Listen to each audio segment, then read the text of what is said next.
Hello and welcome to yet another episode of Heads in Tails. I'm your host Fatih John, and if you're new around here, please feel free to follow, subscribe, share, like, review, give me some pointers. This is a podcast for you as much as it is for me.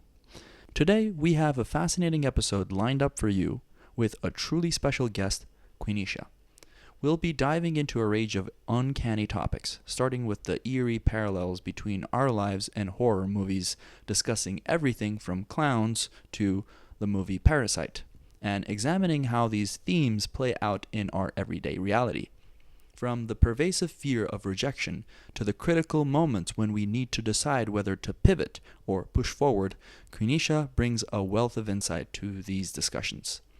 She will also take us on a journey through her world tour, offering in-depth character analyses of the diverse cities she's visited. She'll share how these experiences and changing environments have allowed her to see herself in a different light, providing valuable lessons on personal growth and self-discovery. We'll discuss how extroversion is celebrated and encouraged while introversion is not favored by workspace dynamics. Additionally, we'll talk about the concept of trauma dumping on nature and how connecting with the natural world can help us process our emotions. Quinisha's perspective is both broad and deep, and her reflections are sure to resonate with people, with anyone looking to understand themselves and the world around them a little better. There's so much more to uncover, and Quinisha's unique perspective is sure to broaden your horizons. Stick around as we delve into these topics and much more. Also, go ahead and check out her inspiring and eye-opening book, Working Twice as Hard. Let's get started.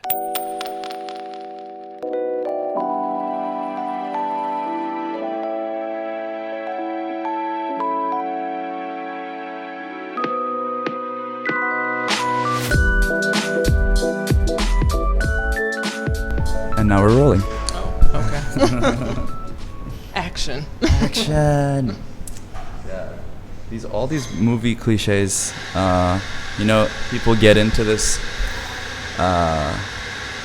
set mentality, like movie set mentality. Yeah. I don't know. Do you watch movies at all? I do. Yeah. I haven't watched any lately, but yeah. Are you going to ask me what's my favorite movie? Yeah. Let's see. I don't know. I have so many. What style of movies do you like? Well, when I was a kid, I used to watch a lot of horror movies, which I don't know if that was healthy. Okay.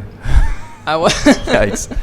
Like which ones? Like Ring? I watched everything. There was like Did you have like older brother or something? No, I'm the oldest. But my Okay. cousins, they like to watch a lot of scary movies, so we watch the classics like Friday the 13th, Halloween.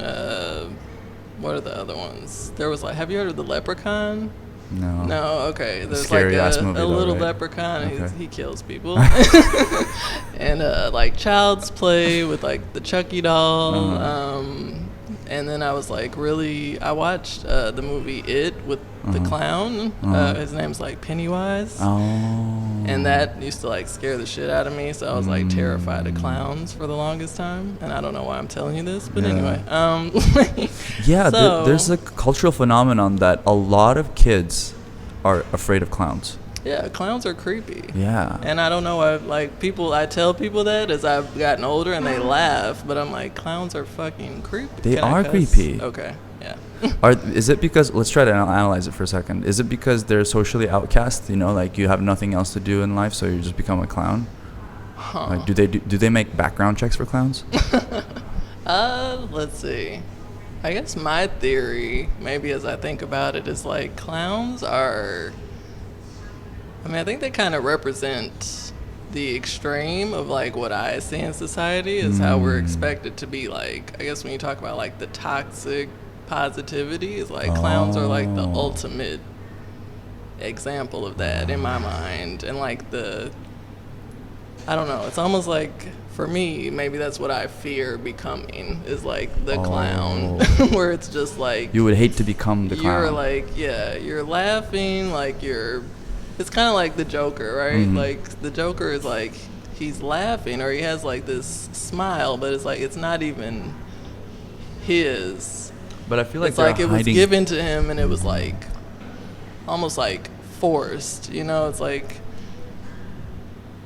a scar, right? Like it's more of a scar than like you actually want to be smiling. It's like we're going to carve this smile into your face because like you have to be happy. So it's like, but that's terrifying to just be happy all the time. Yes. So yeah, that's my theory. That's a really strong analysis. I love that because it's literally a scar, like in the movie too. Yeah. And if you think about it, like you just paint yourself. Yeah. Because like even like it's, I don't think it's humanely possible to just be like this, like as you're working, you know, like. Yeah. And like when I was a kid, like because I have like a serious face, Mm-hmm. so people always tell you like smile, you need to smile more, and I'm just like, why do I need to smile all the time? Like that would be weird to just like walk around with a smile, but like ingenuine. Yeah. Interesting. Yeah.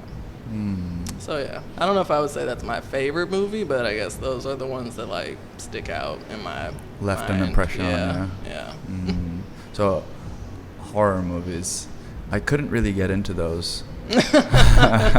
As I've gotten older, I'm like, I don't like to watch them because I'm like, they're starting to be a little too close to reality. So I'm like, I think reality is scary enough, so I don't need to watch movies. I got my daily dose of horror today. Yeah. Another day in the States. Yeah. Yeah. Nice. Actually, now that we talk about it, the last movie that I watched that left a really lasting impression on me was called Parasite. Yeah, that's a really good one. Yeah.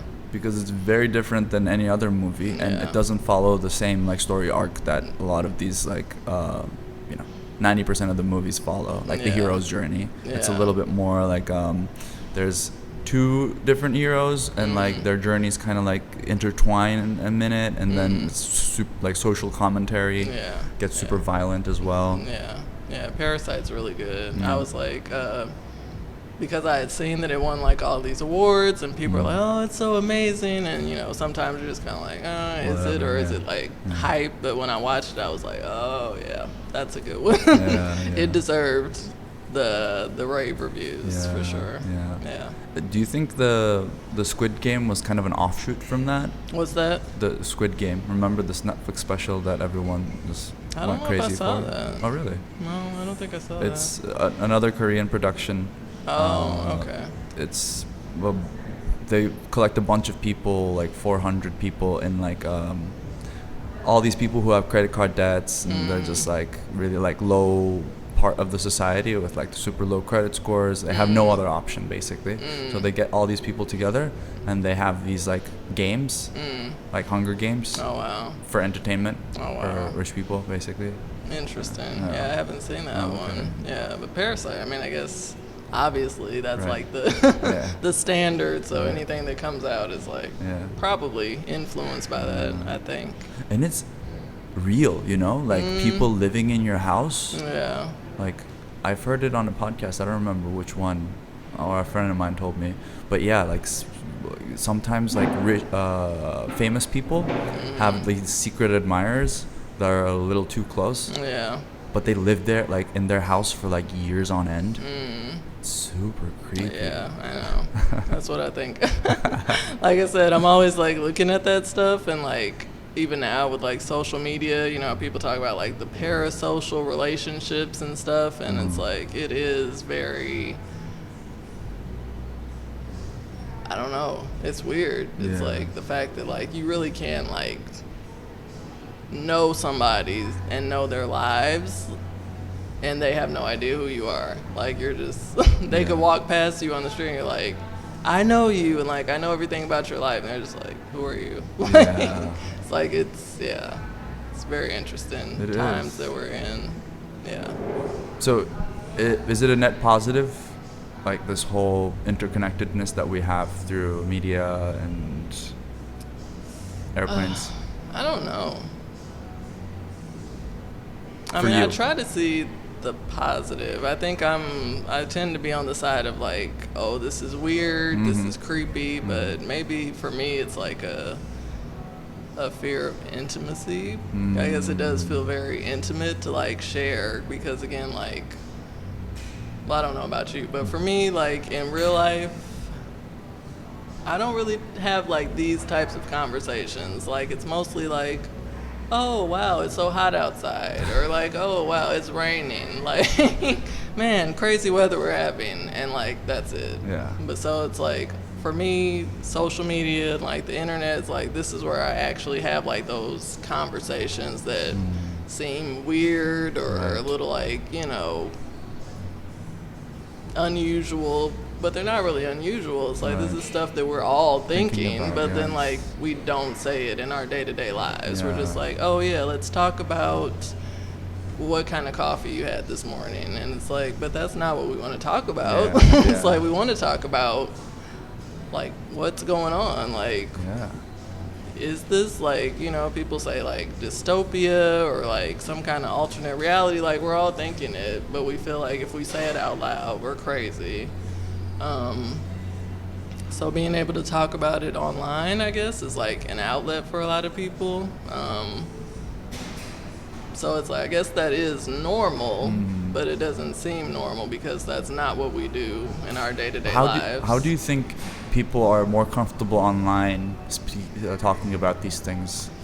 I mean, I guess it's probably because of like anonymity, because like, you know, you have a profile picture, but it's like, it might not be you, so it's like you can just kind of say what you think, and like there's no consequences, whereas in real life, if you say these things, then people are like, oh yeah, Quinisha is she's walking around talking all this crazy shit about like clowns and horror, like, okay. It's like, so you'll get like a reputation as being like that person who's like always saying these odd things. So I think there's more of a fear of like being you know, isolated or outcast, whereas on the internet, like, you can always find people to talk about weird shit with on the internet. Like, nobody's gonna be like, oh no, that's too much. Or if they do, like, you could just go somewhere else, you know, and say it. So there's no shortage of weird people on the internet. No, definitely not. That's so fascinating, because I do think that the unspoken things, or like the untapped nature that we have inside, really comes out like easier. It just like slips out almost, you know, online, that people kind of hold back in daily life. I was telling this to a lot of my friends back home. I don't like to talk about 5 things. One's gossip. Second one is, oh, I'm in pain, or like my back hurts, this hurts. Like it's not helping you to like bitch about the pain, and it's not helping us to hear about your bitching, so like just stop. I don't like talking about weather, because I feel like they have literally nothing else to talk about. Or people or events. So those are the things that I mean, I have to, if I have to, I'll just withstand it, but like I'll try to change the topic and like talk about something real as quick as possible. Interesting.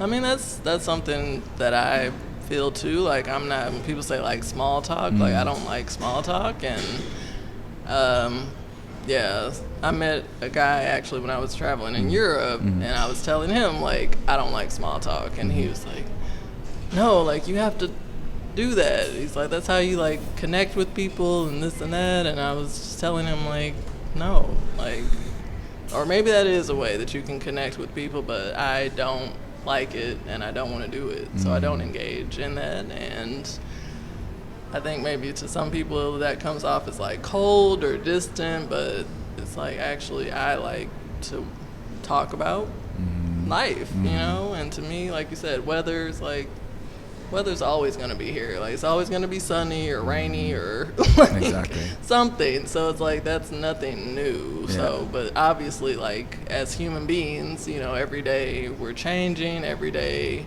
something's happening in our lives that's way more interesting than like the weather. Absolutely. So, and I think what he's saying is like, you kind of have to do the like small talk to be able to do the big talk. And like it's just like you're like, hey, I'm relatable, you know, like I'm this kind of person who also likes to be on the surface. So now let's fucking just drop the surface stuff and then let's go in. I guess, I'm not sure. I have had more deeper conversations with people who I could just skip the small talk with, like in Exhibit A. But like because we just like started right off the bat with like clowns and like the societal like imagery and all that stuff. But at the same time, some people need to, you know, warm up, I guess, you know, like. But then I don't know.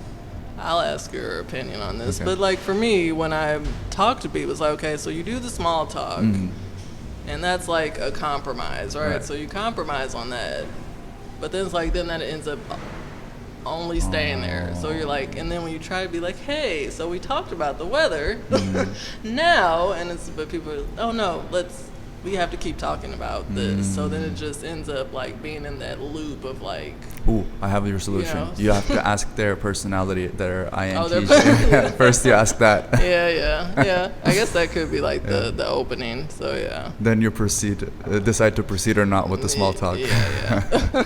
I think that is one of the traits of INTJs. It's like we hate small talk. So yeah. Tell me about that paper you wrote. Let's see. What do you want to know? Well, maybe you can open up with how the idea came from the workspace. Yeah. So I was working at a nonprofit. I was working in communications, and we had a retreat. There was like a staff retreat, and part of it was like to do these activities that were related to like the personality assessment. So we took the test, and then we also did like these little exercises where it was kind of like, okay, the extroverts are in this group, introverts are in this group, and then they would give us like something, you know, and ask us kind of like, how do you analyze this, or like what's your perspective on it. So that's kind of how it came about.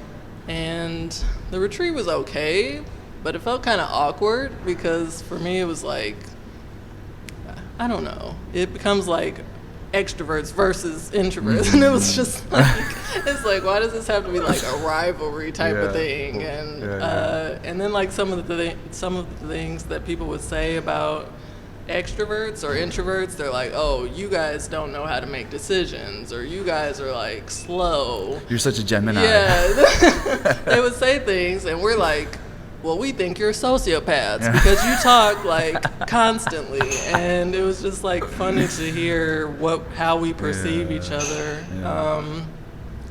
And it kind of got annoying to me, which I guess is the introvert trait too, because like, I'm like, why do we have to compete, you know? And why is it, I guess for me, I feel like in the work space specifically, extroverts always win. Right. Like, you have to talk, you have to be a people person, you have to be outgoing. So it's like, even if you're an introvert and you have a lot of positive qualities, none of that matters, because at the end of the day, it's like, you need to talk, you need to be like this, you know, dazzling personality.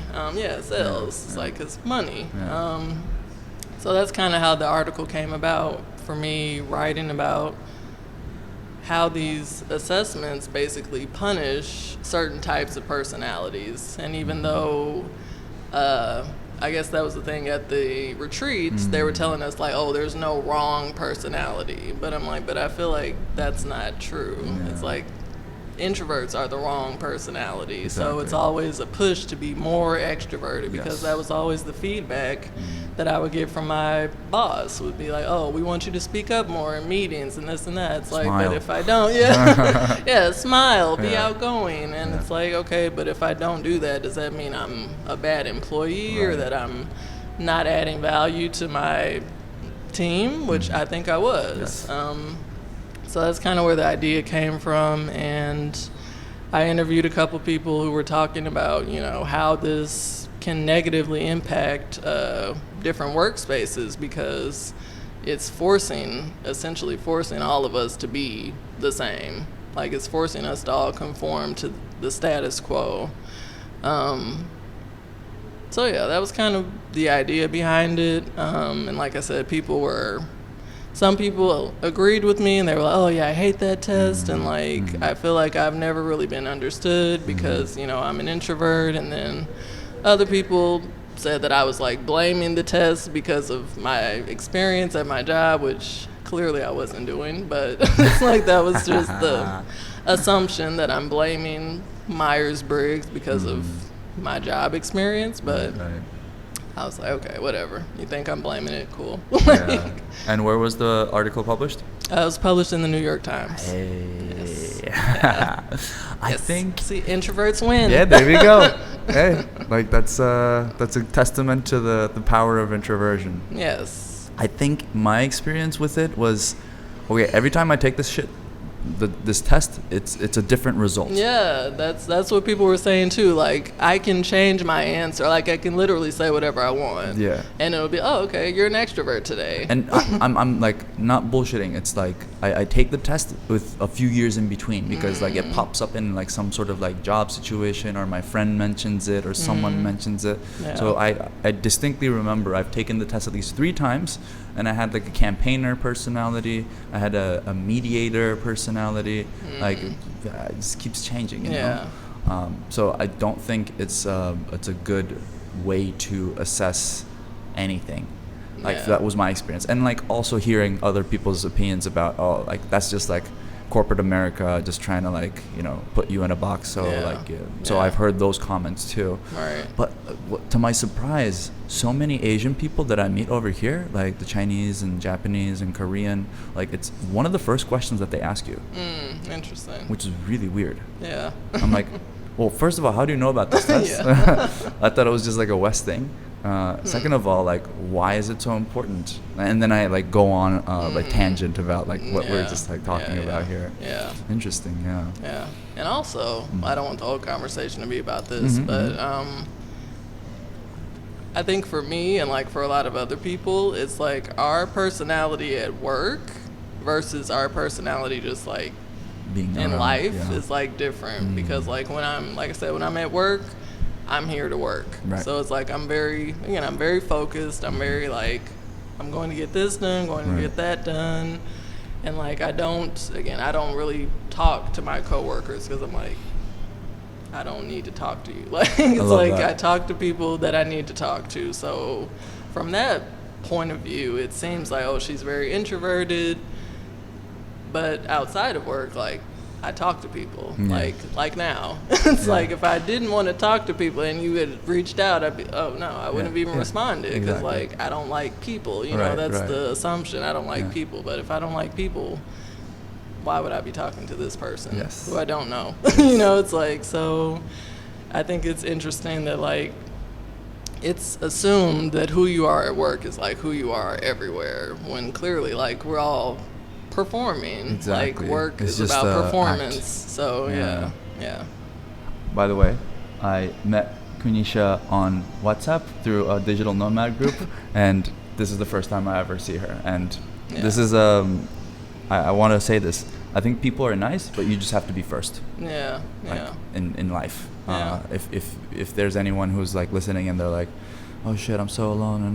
No, they're not. There's so many people around you that you could just be like, hey, like, do you want to meet up for coffee? Like, but I do understand that part where it's like, oh, like, the dating aspect comes in and that comes in and this comes in, but I guess your intentions are they speak louder than their words, maybe. Yeah. I mean, that was kind of it's funny you brought that up too, because like I guess that is sometimes people's thought. If somebody reaches out and says like, oh hey, you want to meet for coffee, it's like, oh, are they like hitting on me or what? So it's just like, okay. And if they are, it's just like, is that the worst thing in the world either? Like it's like, exactly. It's like, so I don't really think there's a bad side to it. Absolutely, it's like, okay, you meet this person and you really don't know. Like, that's I guess the risk. It's like you really don't know what people's intentions are. But it's like, meet up with them, talk. Worst case, they were interested in you, you're not interested, and then like you go on with your lives, So it's like the fact that people are afraid to like connect because like, oh, what if they're trying to like What if they're trying to like, watch? but how Yeah. do you, like, when you talk about dating and like people like how I met my partner, like because you met and talked, like, so yeah, it's just interesting that people are like, we can't talk. Oh, and another article, the rejection one. Yeah, I think yeah. that's a good one to talk about now. Yeah, so the second article, which was also published in the New York Times, it's about the We're fear on of a roll right rejection. now. Yes. It's about the fear of rejection and how it can cost you money. So that idea came about, what was it? I think it was the end of the year. It was around Christmas time.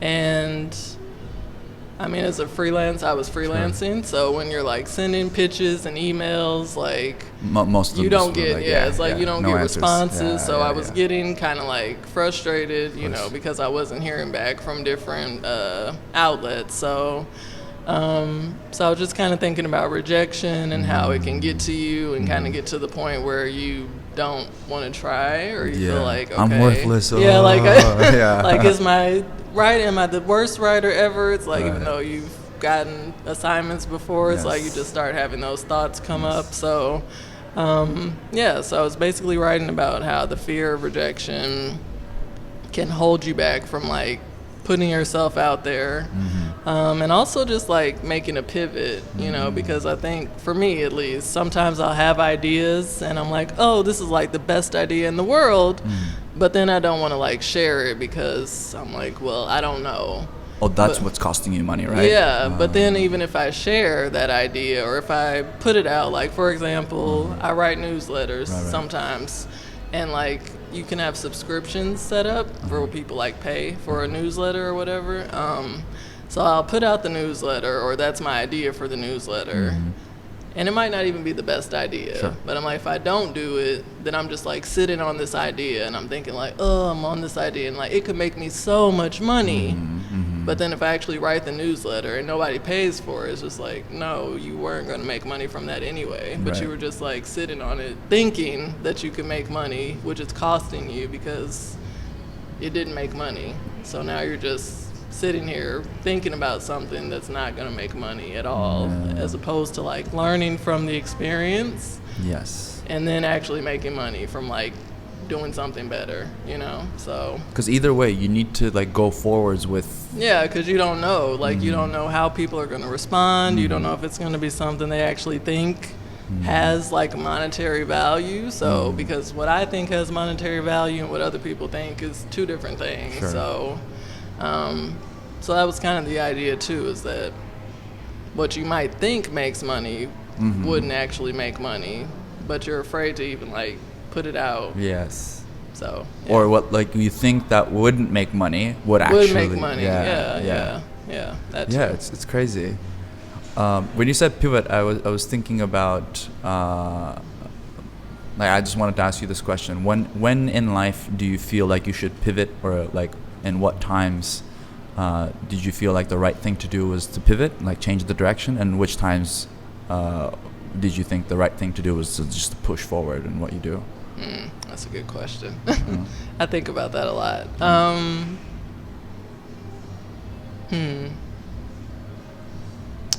I don't know. I mean, it might seem a little counterintuitive, but sometimes I think the time to pivot, or at least kind of, I don't even know if it would be a pivot, but I think of it more as like expanding.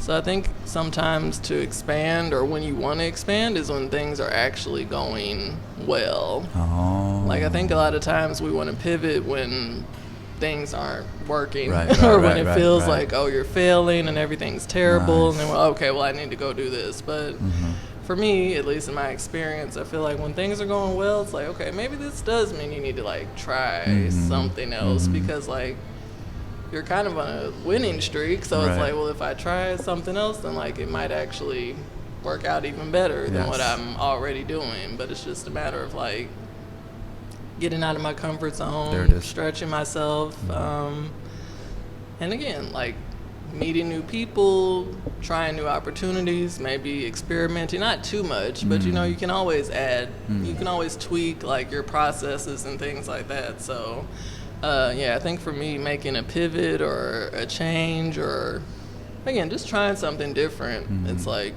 when things are going well. Did you do that when you moved out of California? Everything was going well, and then you were like, oh, I'm gonna move out of California. Let's see. When I was in California, I don't know. I mean, at the time, I didn't feel like things were going well, but maybe they were. I guess that's the thing, too, is like if you actually have the opportunity to pivot, then maybe that means things are going well. Because if you couldn't, then that would mean like you didn't, because you have options, right? Making a pivot means you have options. Right. So if you're not able to pivot, then that means you don't have options. No. So I guess things were going well because I had the option to like move and try something other than what I was doing, as opposed to like I'm here and like I literally have no out. So yeah, I think if you have an out, then things are probably going well. Nice. Yeah. Beautiful. So just to check if I understood correctly from the journey that you started in from California, you did a little tour in the States, which ended up in New Orleans. Yeah. And then outside, was it Canada, the first place that you went out? New Orleans, and then to Asia, or did you do South America first? No, you didn't. I did Europe. Oh, you did Europe first, right? I was in Canada, then went to Europe, and then I came here to Thailand. Nice. Yeah. So give me a few memorable moments from all of these trips. Oh, wow. There's so many. Let's see. Well, Canada, I guess we'll start there. Yeah, okay, let's start. What was memorable was that I actually showed up there in the winter, which I don't know if you've been to Canada. I was in Montreal. I know it's cold, yeah, but it was lots of snow as soon as I got there. And I was like, okay, this was literally the worst time to come to Canada. Whereabouts were you? I was in Montreal. Montreal, yeah, nice. So I was in Montreal, Canada, showed up in December, and so much snow. It was like minus something, minus maybe like 10 degrees. Oh my God. I had like no winter. It's the same Celsius Fahrenheit at that point. Yeah. You know? So it's like I had no winter gear, so I'm just there with like this. No down jacket, no nothing. I had like this coat and like a little scarf, but it was like that's nothing. So so I'm there, and immediately I'm like, okay, this was the worst idea ever. When you talk about a pivot, I'm like, okay, I made a pivot, and like this was the worst idea ever. So it was like it was a little scary at first, but I ended up, again, working through it and kind of ended up getting my feet, kind of got settled. And after the winter was over, which was like months, because in Montreal it snows from like, I think November until maybe like March. So they have like really long winters. But after the winter was over, it was beautiful. Like Montreal has like lots of nature, so I was able to like be outside, and there's like this canal, and I would always like walk along the canal, so that was a really nice experience. And then Europe, let's see, trying to think what was the most memorable in Europe.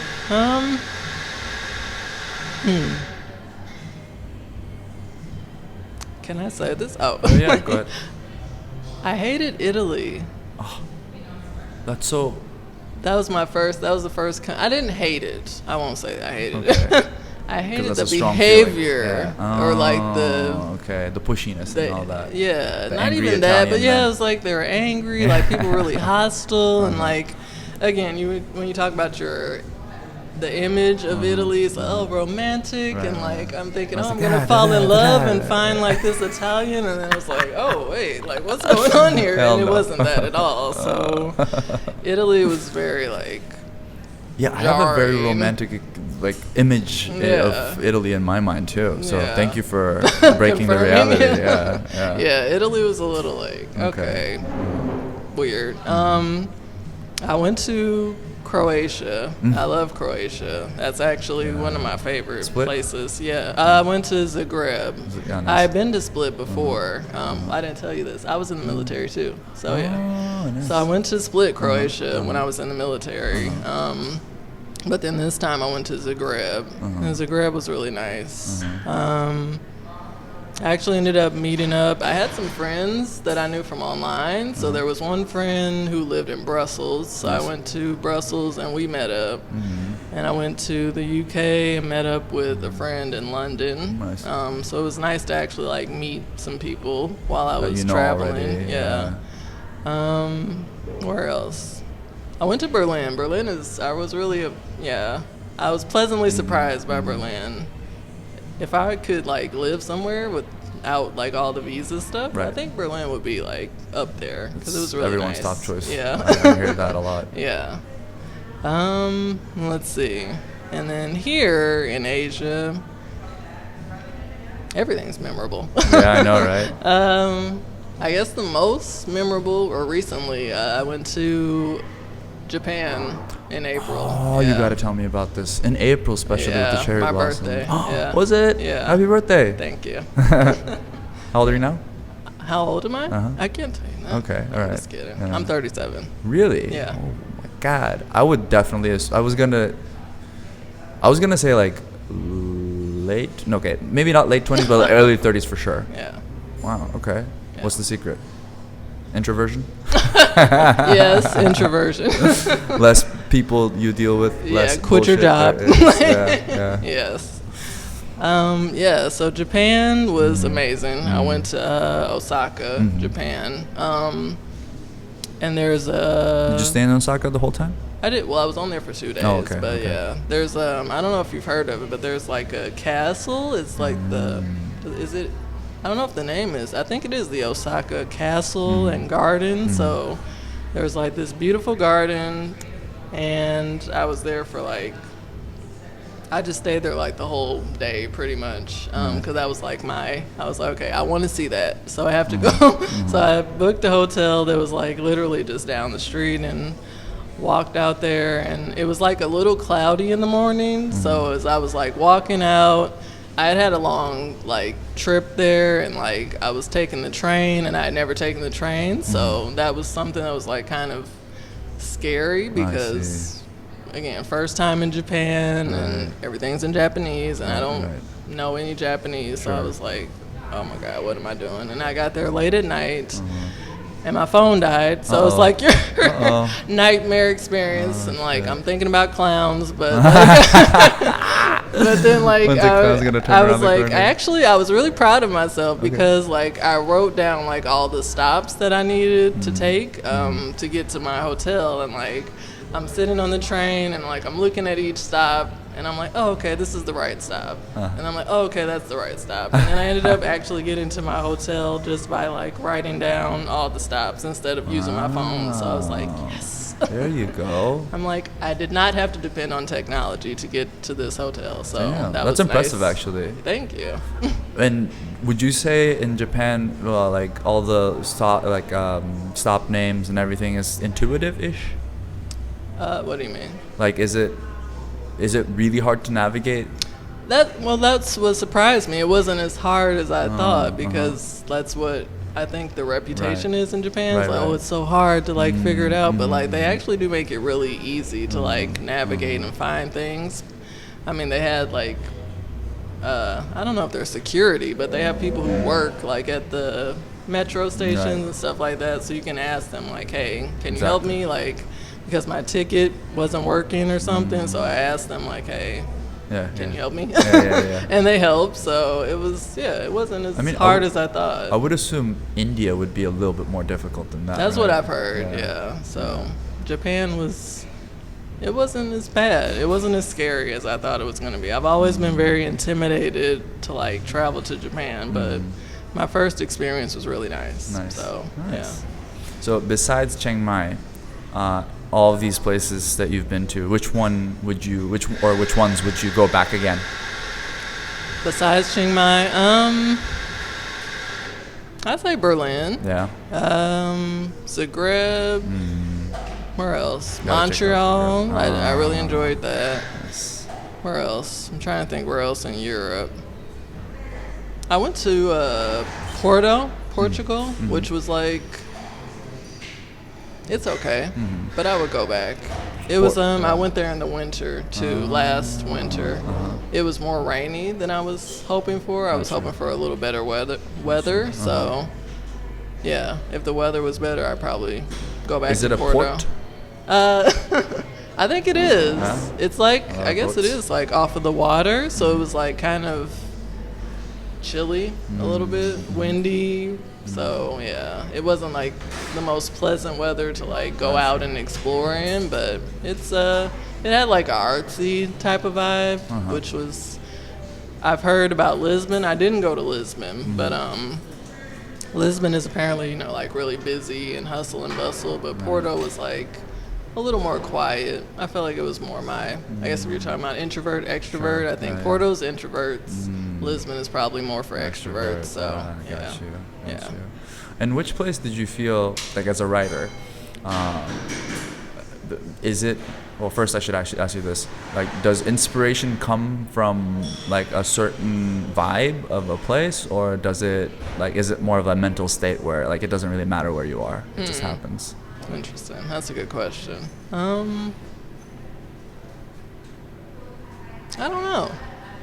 I think maybe for me, I don't know if it's cliche, but after a while, I think you have to just write or like, regardless of like where how you are, feel, because sure. I think as writers, I think there is this idea that we have to find like the perfect space, and there has to be like total seclusion and find like this perfect cabin, in the woods, but you can find the perfect cabin and still sit there and like not write anything. So it's like I've had to get into the routine of like, even if I'm somewhere that seems a little bit more crowded or isn't like the ideal, space, like I still have to write something, even if it's not a masterpiece. It's like you still do it, and then you'll come back to it later and see like, oh, okay, I can do something with this. It wasn't the worst writing, so yeah. That's valuable, because what I hear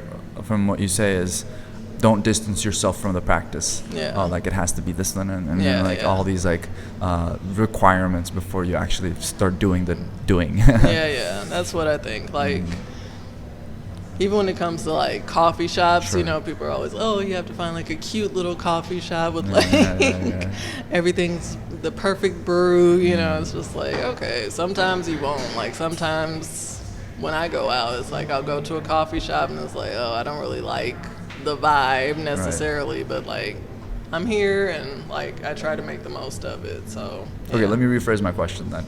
Was there any particular place that made you feel like, oh, like I want to write right now? Let me see.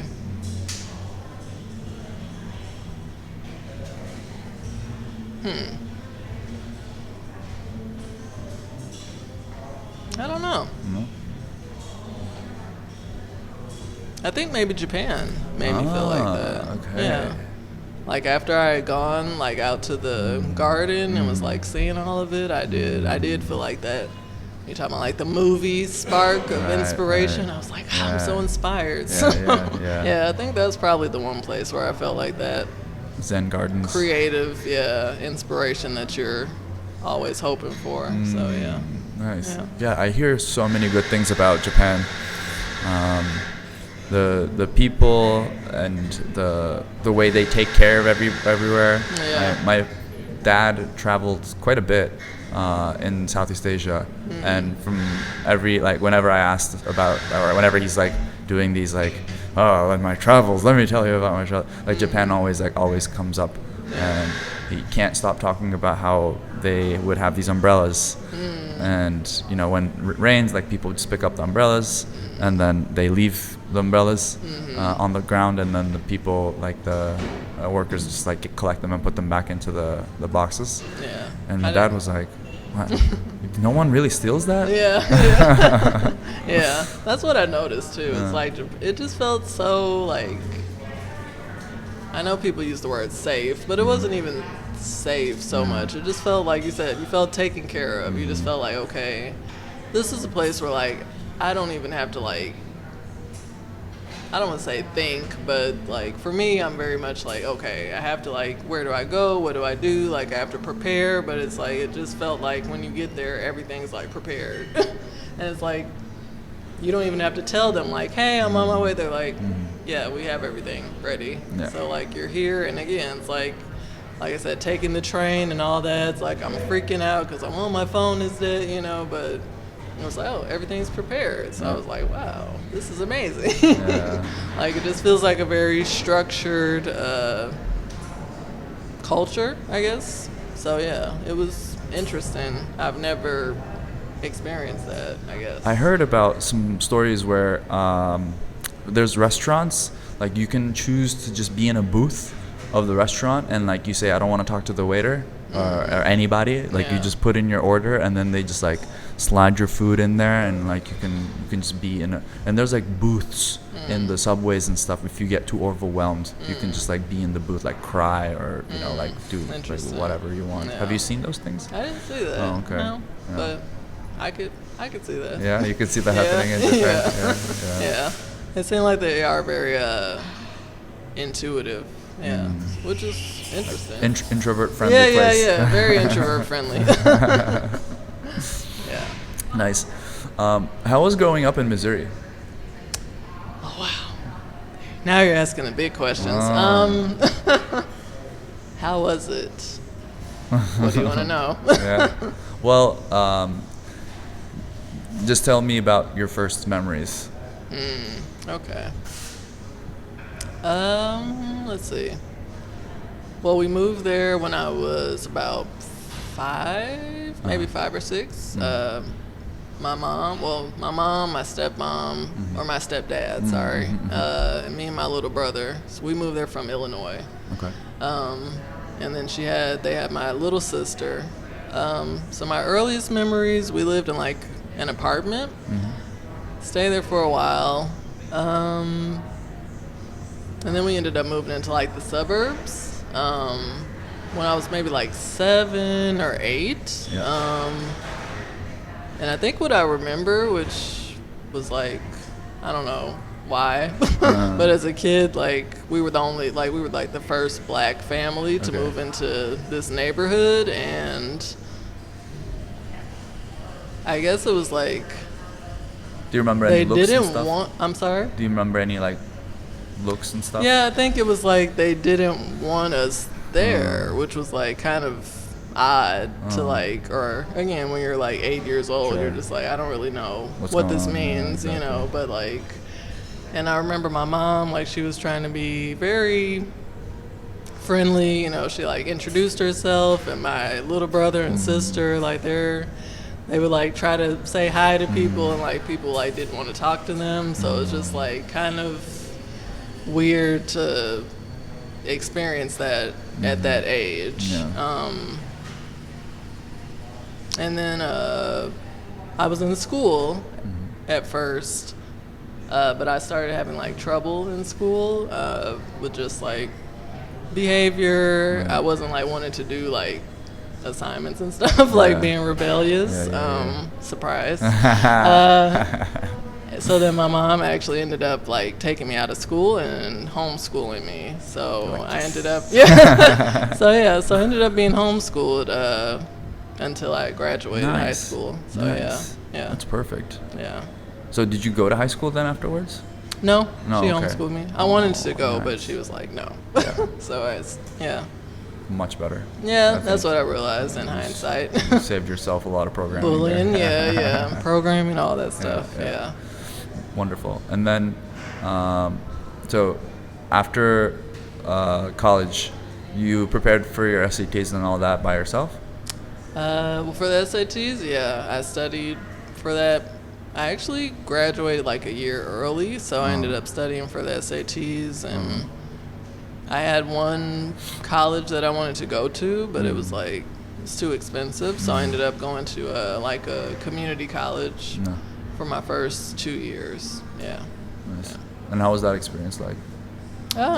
Regular? It was good. I think at the time, because I was like 17, so at the time there was kind of like this, I don't know how it is for you, but it's like this social thing of like you have to go to like the big university and like sure. stay in like Of the course, dorms everywhere and in the have like world. that, traditional experience. So I was like, at the time, I felt like a community college was not as good as like university, but looking back, I feel like that was actually a good experience to have sure. because like you get the same education and you're paying like a fraction of the cost of a traditional university. Plus it also felt more, I feel like I got more one-on-one attention with like my professors and stuff like that, whereas later on when I went to other universities you have like a class of Huge 100 classes, or whatever, whereas at the community college it may be like 20 students, so you're actually really getting to like interact with your professor. So it's one of those things where like you don't appreciate it at the time, but then later on you're like, oh yeah, that was the best. In high school I had a similar experience because it's a status game, really. Like your parents want you to go to these like really like either good, like the best public ones, preferably because you don't have to pay for it. Right. But the private ones, I got that quite early on. I had a really good American friend who I consulted about, I finished college, now I want to do a master's. And he was like, dude, do you have like $20,000, $30,000, $50,000 for this? And I'm like, I don't. And he's like, then don't bother, because what you're paying for is the circles. Like you get to rub elbows with people that will, buy your service, buy your product that you make at the end of it. Right. Like they're not giving you anything you cannot find online in terms of like theoretical knowledge. Right. So you're just buying into these circles. Right. And I was like, oh, okay. So then this applies to like college. This applies to high school. This applies to education as an industry. Yes. And then I was like, oh, okay. Yeah. Like it's a whole thing. That's like, what it is. It's an industry. Yeah. So cool. And how did you end up in the military, by the way? Let's see. Well, speaking of college, so after I finished the first 2 years at the community college, I ended up going to a private university in Atlanta, and I was there for about a year. But the tuition was like insane. So I was like, I don't want to keep taking out, like my parents weren't helping me pay for everything, pay for school. So it was all like, you want to go here, you pay for it, you figure out how to pay for it. So after a year I was like, okay, I don't want to pay for this. So I dropped out and was working for a little bit and got fired from that. It was like one of those times where just like all this stuff was happening. So it was like I got fired from this job, so then I had to go back home, and I was working at like a call center, and I'm like, I don't want to do this. Like I didn't want to be back in Missouri. So at the time, like I was talking to like this recruiter, and he was telling me like, oh yeah, like we'll pay for college, we'll do this, we'll do that, like you can travel. And I was like, I guess. So so I went through the whole process and ended up passing like the physical, background check, all that stuff, and had the date to go to boot camp. And I was still like, I'm not really going. Like I was like, no, I'm not going to boot camp. I'm gonna find another job, do all this stuff, and like still nothing was happening. So when it came time to go to boot camp, I was like, I guess I'll go, because like there's nothing else going on. So so I did that for 5 years, and then once I was out of the military, that's how I ended up going back to school and got my bachelor's in communications, and didn't have to pay, so that was nice. Good. Yeah. And from going to school versus working at jobs, which experiences, which times that you were doing whatever you needed to do in that context helped you in life the most? Was it more working or is it more school stuff? I mean, I think it's all of it. Like when I look back over my, I don't know if it's a career or just like my life path, I feel like everything kind of like set me up for the next step in life. Like even though sometimes I feel like my life is like all over the place, and I'm just like, oh, this is random. I'm like, so you went again? I'm like, you went to I'm like, you went to community college, and then like you went to this school, then you dropped out, then you went to the military, then you went back to school, and then you like were doing some work and freelancing. So it's like it feels all over the place initially, but then when I look back, I'm like, oh, I guess this kind of like made sense, because like each thing like helped me, or like I had like a specific goal at the time, and like sometimes what I thought this thing was going to be was like not actually what it ended up being. And instead of, I guess when we talk about like the pivots, it's like instead of just staying on this path, even though I'm like, this isn't leading me where I want to go, I'm like, well, go do this other thing, because this is actually going to lead you to like what you want. Because like going to the private university, like you said, it's like status, it's about like just the fancy name, the fancy title, the piece of paper, but then you're like in thousands of dollars of debt for what, you know? And then these people still don't like you, and they still don't help you. So now you're just like struggling. So great, they don't like me now, and I'm in debt. I have as well. all this money. I still owe all this money, and these people don't want to help me. So I'm still not making any progress. So So taking yourself out of the equation, like taking yourself out of the getting whole out of my system, own way, as it were. As a better, I mean that's what we got to do. Like with Daniel, we were talking about the same thing. If it's rigged, like I totally do not subscribe to this, like, oh, if you can't beat him, join him. Like no. Like if you can't beat him, just leave. Exactly. It's like you know, like you have, everyone has a ball in the game, you know, and like, you know, when we were kids, like the guy who has the ball and he's like, okay, I'm leaving, you know, and we can't play anymore. Like, just leave. Like, just take your ball and leave. Really, like they can't play without your ball, so like take your ball and go somewhere else. Yeah, definitely. And from these places, why do you keep coming back to Chiang Mai?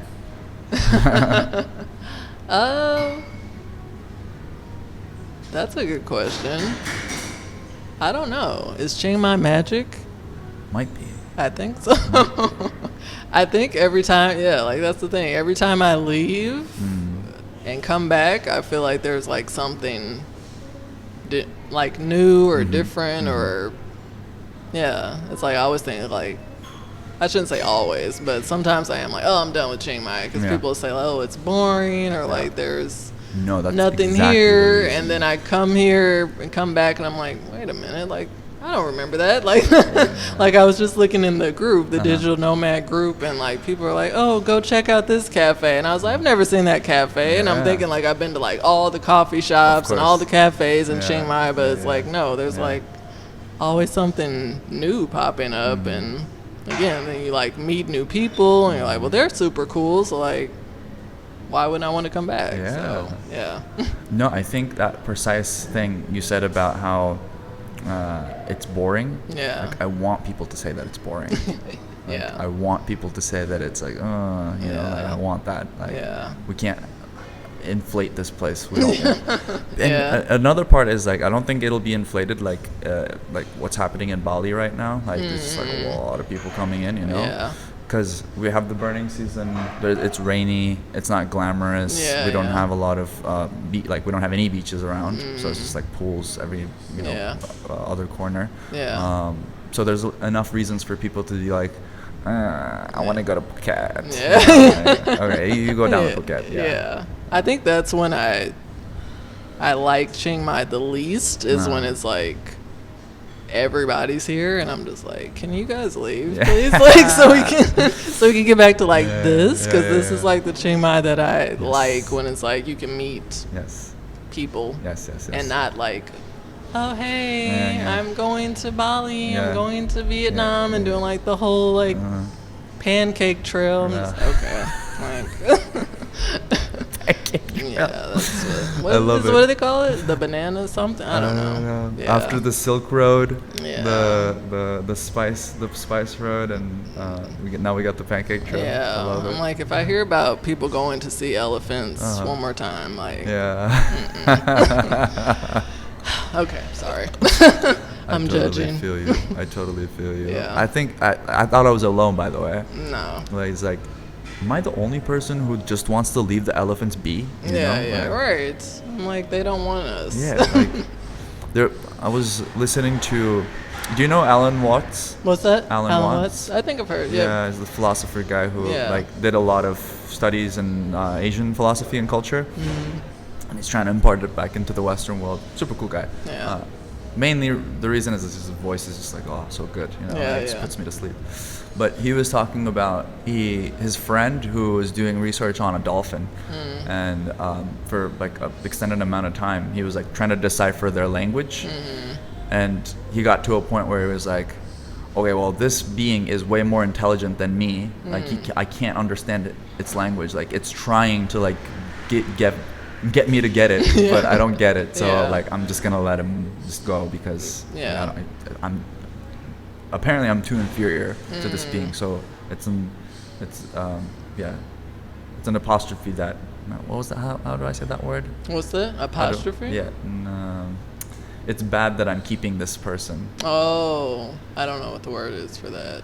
Anyway. Yeah. Like I should let it go. Yeah. So that's how I feel like with most animals. Like we don't really get them. Yeah. You know? Yeah. Because we have a different way we're wired different. Yeah. It's like how the Indians, like the Native Americans, describe like first settlers, the colonizers. They're like, oh, like these guys are always searching for something. Like we don't know what they're looking for. Yeah. But we think they're crazy. Like they're always looking for something. There's not a moment their eyes are just like this, you know, and they're like, what do you mean? Like there's nothing to look for. Like this is it, you know, like, this, like nature and like birds and stuff, you know, like, that's it. Yeah.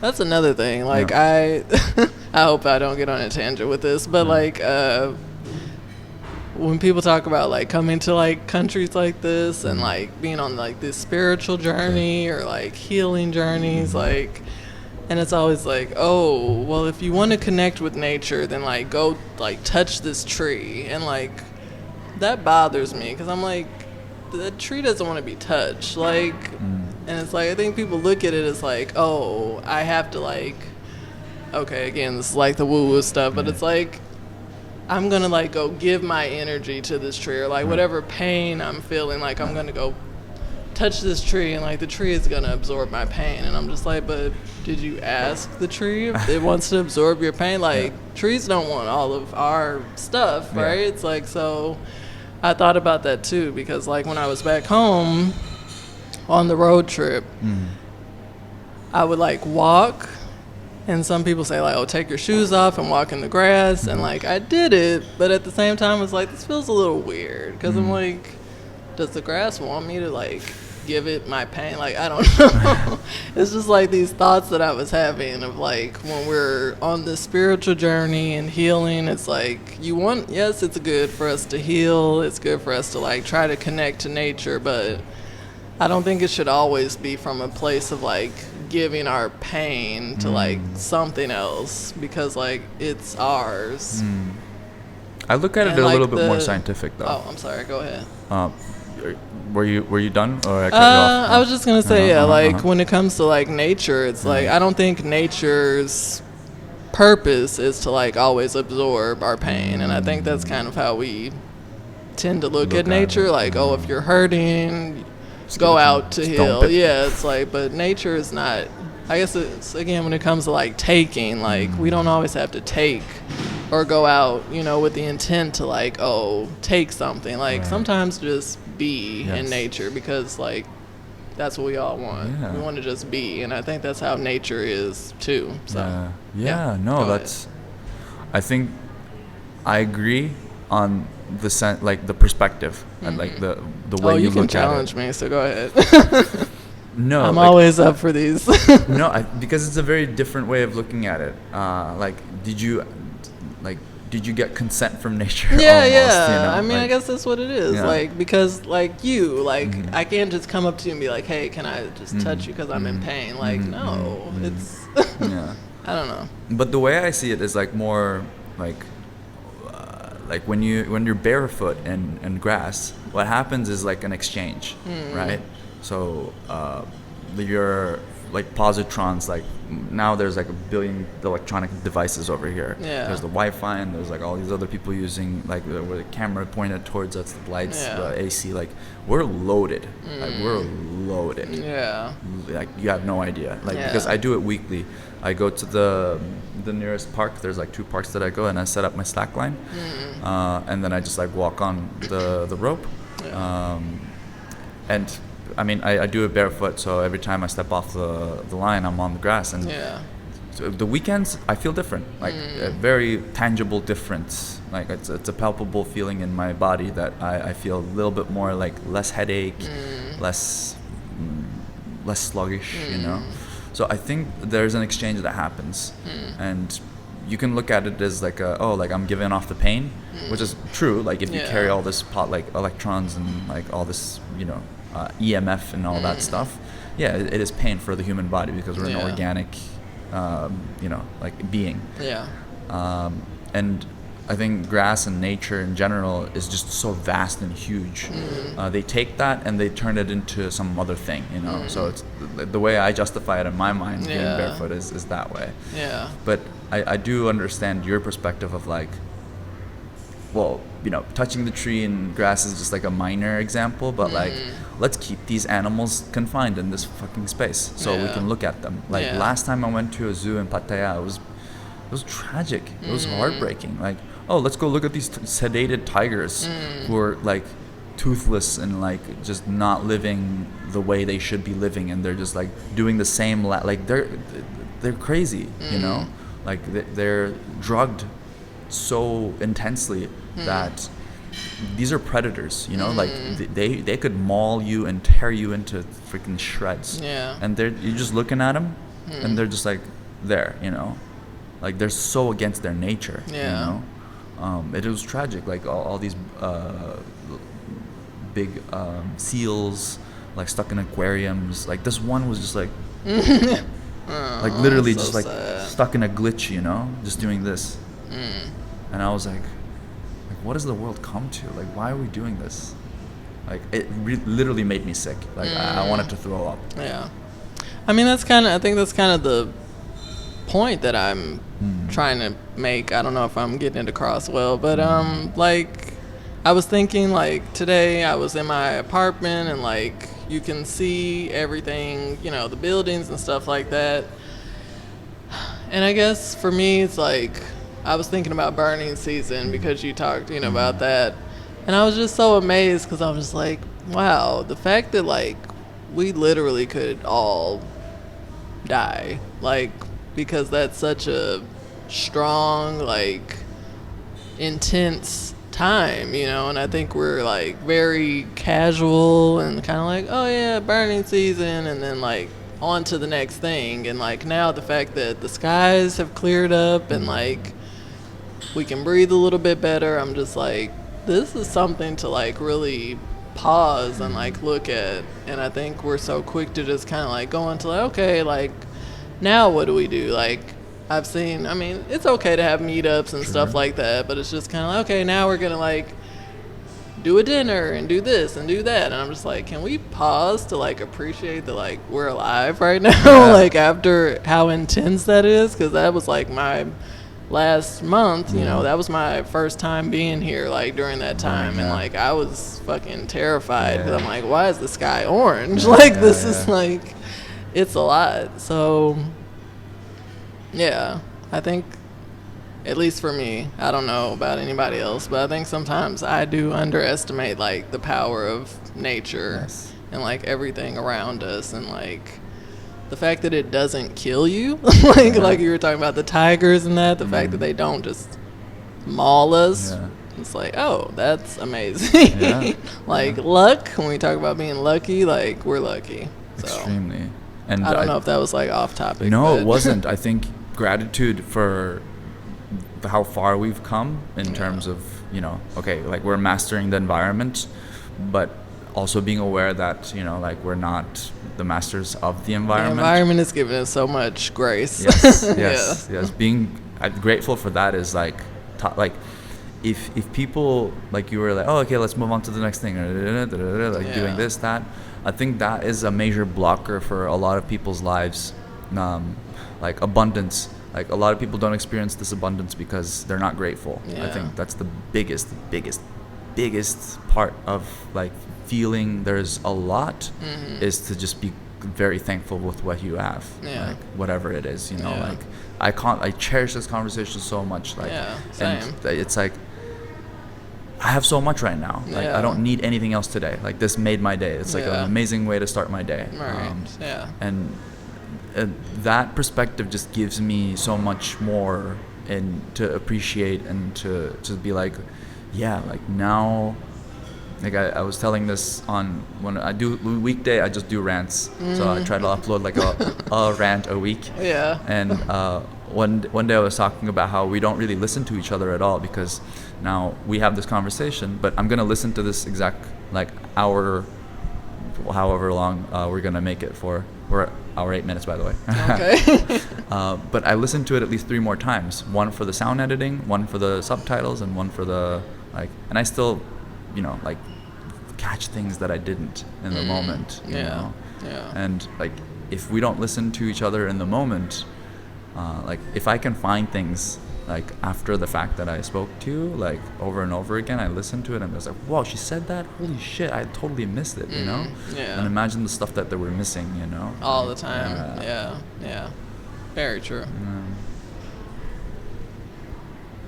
That's why I like to sit and pause. I know people talk about like the awkward silence, but it's not, to me, it's not awkward. I'm just like, I really am sitting here like trying to absorb what people say. Because I think we say a lot and we don't realize it. And we don't realize how powerful our words are. Like, I know it sounds cheesy, but it's like, yeah, our words are like really powerful. So even if you're saying the most simple thing, like,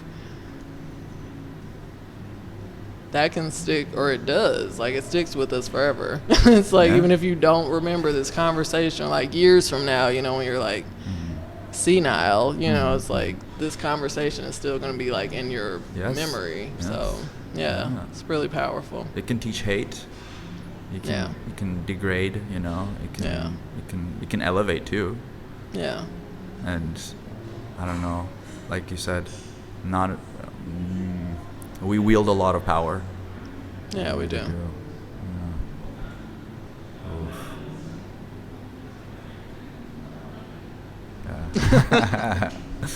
And I think like the pauses are necessary because there's a, like, if you just like think about it in very like surface, there's like the light that's coming in from these lights, there's the light coming from outside, there's like the hum and the buzz, so there's input already.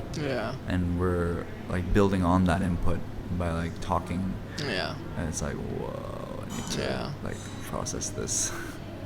That's why when I think of like back to the work, you know, conversation, that's why to me it's like the fact that it's like talk more and like do this and do that. I'm like, but we're already doing so much already that we're like, we don't even realize, because work, again, it's like, it's so task based and it's so like, okay, this list, you know, of these things, but it's like there's so much outside of that we're doing. Like if you're working even with a team of like 5 people, like that's so much. So we think like, oh, that's a small team. Like working with 5 other people is like intense. It's like working with one person is intense. So to be able to work with a team and like actually collaborate and like get projects done or not get them done, you know, it's like even the mistakes that we make, it's like that's huge. So the fact that we're able to like accomplish so much is like, I don't know, I think it's amazing. And the fact that like so many people still don't feel like they're doing enough or they're contributing enough based on like these arbitrary metrics is like, it's kind of sad. And I wish more people had the time or had the opportunity to like step outside of these environments and see like, yeah, you're really fucking amazing. Like outside of your resume, like you're amazing. Yes, amen.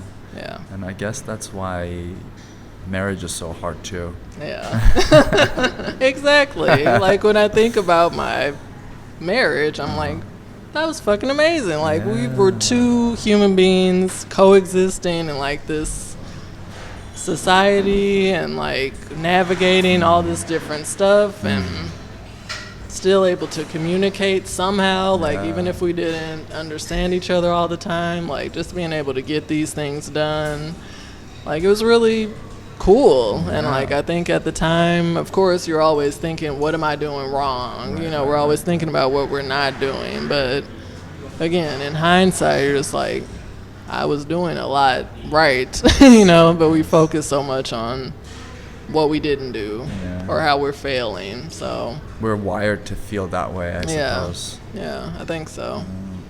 Because if you're not always thinking about how you're failing, you wouldn't keep trying to do things. Right. So that wouldn't keep these systems alive.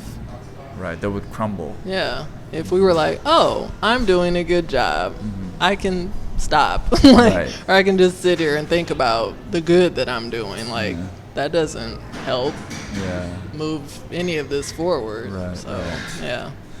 So the point is to just move forward, right? I think, I think we're supposed to move forward, but then not even really know why. You know, it's like we're always like pushing, but it's like I said earlier, what am I pushing for? And that's the point that a lot of people don't really get to. Like we're just pushing and pushing and pushing, and we don't even know what we're doing or why.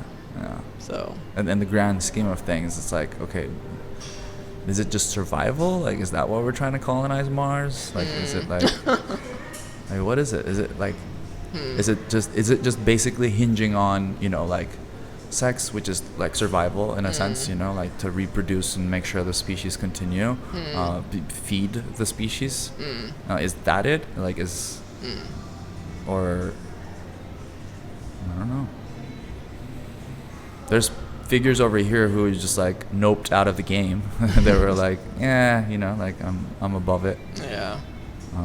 And there's a way out of it, and they're like, but then again, I feel like the way these thinking systems are structured, like they might have good intentions, like all the Abrahamic religions or you know, like the Eastern philosophies, but the way they're pushed into the society, I feel like is a little bit more like, I don't know, they're utilizing it, like the thinking systems, so that you're content with the gap, the divide that we have. That's undeniable divide of like the upper class and the lower class and the non-existent middle class these times. I feel like they're utilized, they're leveraged so that people can be like, oh, okay, yeah, this is the way it is. Next time I come, I'm a king, or like something like that, or like, you know, and like in these Abrahamic religions, you die and then like there's heaven, you know. Don't worry, like you're good, be a good boy and you go to heaven, you know. But I don't know. I might be crazy. I'm probably crazy. We all are.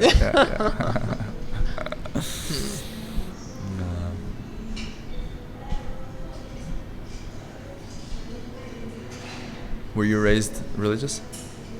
Yeah. My family was Christian, so we grew up in church. I guess that was another you asked about, like what I remember. So yeah, that was, of course, being taught a certain way. I don't know. I don't even want to say that it was bad or that it was wrong. I think a lot of it did shape me and how I am, and I think I still, like, I don't practice Christianity, like, in the sense of going to church, but I think I still do have those beliefs or values, but it's not so much of, like, again, it's not structured. It's not like a formal, like, okay, I have to be in this setting and I have to read this book, you know, all the time, which was what we did. Like, we have to read the Bible all the time, but... They never let people read the book of Enoch. I don't even remember that book. Really? Yeah, we only memorized like certain scriptures, which was like weird. There's some really deep stuff in the Bible. Yeah, like, that's what I think about. It's like there's so much in there, but the fact that it's always just like the 10 Commandments. It's like, okay, there's more gotta than that. Be more. Yeah. Right. It's like, so I feel like we don't even get to like the meat of it, you know. Yeah. Because if we did, how would we, you know, how would we be good little robots? Yes, yeah. Yes, that's true. Yeah, I think it's the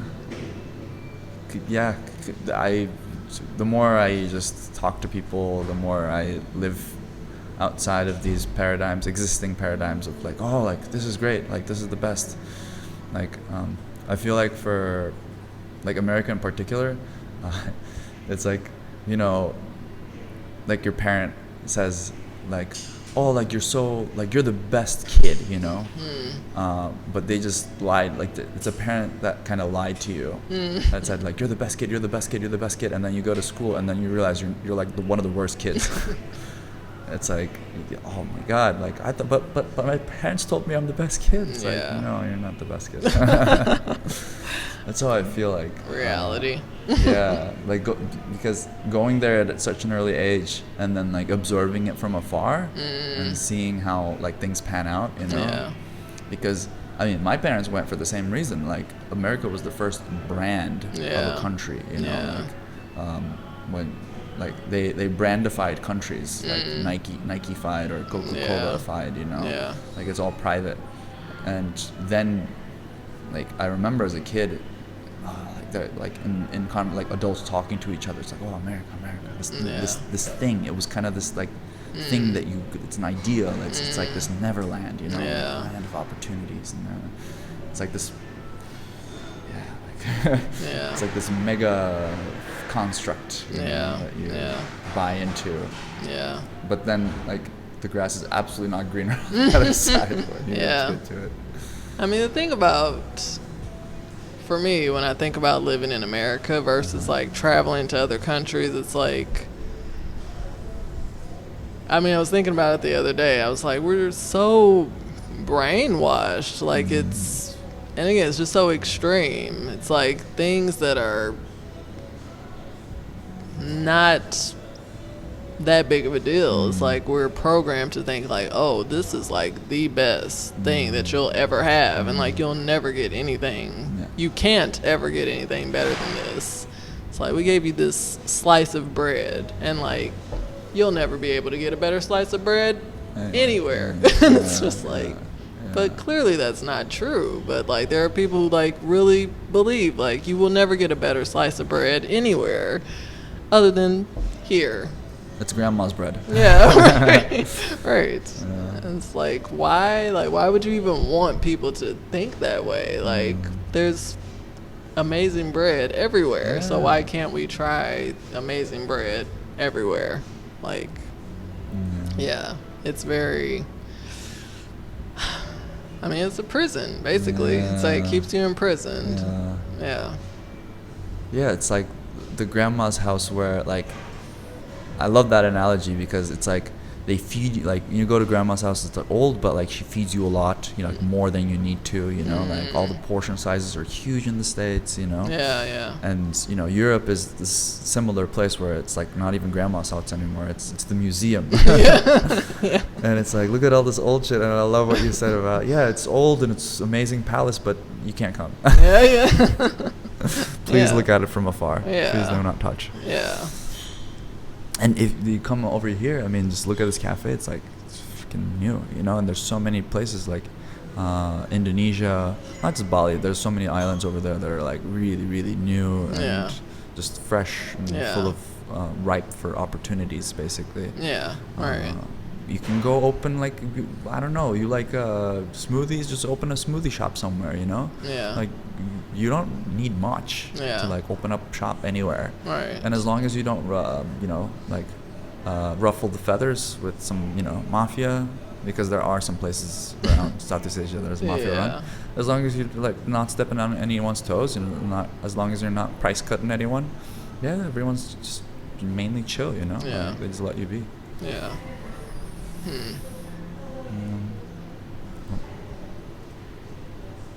Where are we at now? Hour and a half. 122. Yeah. Oh, okay. 122. Okay. Nice. Any parting ideas? What's that?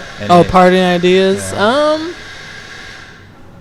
I don't know. I mean, I really enjoyed this conversation, so I appreciate you inviting me and like talking. Like, I always love talking about weird stuff, so thank you for indulging my weirdness. Oh, of course.